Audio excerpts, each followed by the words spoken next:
السلام علیکم ورحمۃ اللہ وبرکاتہ۔ آج ہم پڑھیں گے فعل مضارع کے بارے میں۔ مضارع وہ فعل ہے جس میں حال اور مستقبل دونوں زمانے پائے جائیں۔ مضارع کیا ہے؟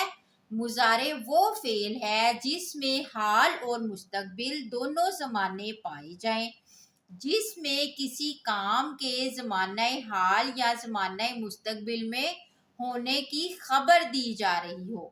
مثلاً یضرب زید، زید مارتا ہے یا مارے گا۔ یسجد زید، زید سجدہ کرتا ہے یا کرے گا۔ مضارع بنانے کا طریقہ۔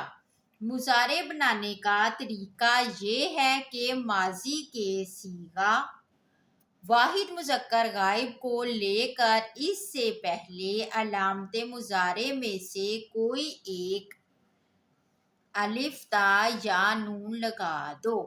ماضی کے فا کلمے کو ساکن کر دو اور عین کلمے پر حسب موقع زبر زیر یا پیش لگا دو اور لام کلمے پر پیش لگا دو، جیسے مانع سے یمنع، یا زبر یا لگایا اور فا کلمے کو ہم نے ساکن کر دیا اور عین کلمے کو ہم نے زبر دی اور لام کلمے کو ہم نے پیش دی، تو یہ کیا کس کے وزن پہ بن گیا؟ یفعل کے وزن پر یمنع، وہ روکتا ہے یا روکے گا۔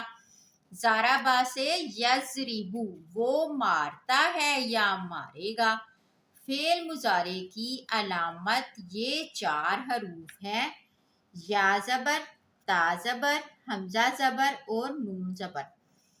یا غائب کے 4 صیغوں میں 3 مذکر غائب کے اور 1 جمع مؤنث غائب کا: یفعل، یفعلان، یفعلون، یفعلن۔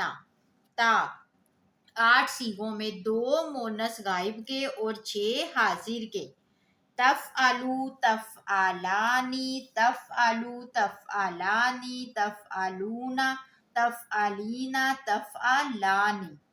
حمزہ 1 ہی صیغہ واحد متکلم میں افعل۔ نون، نون زبر نا، 1 ہی صیغہ تثنیہ اور جمع متکلم میں نفعل۔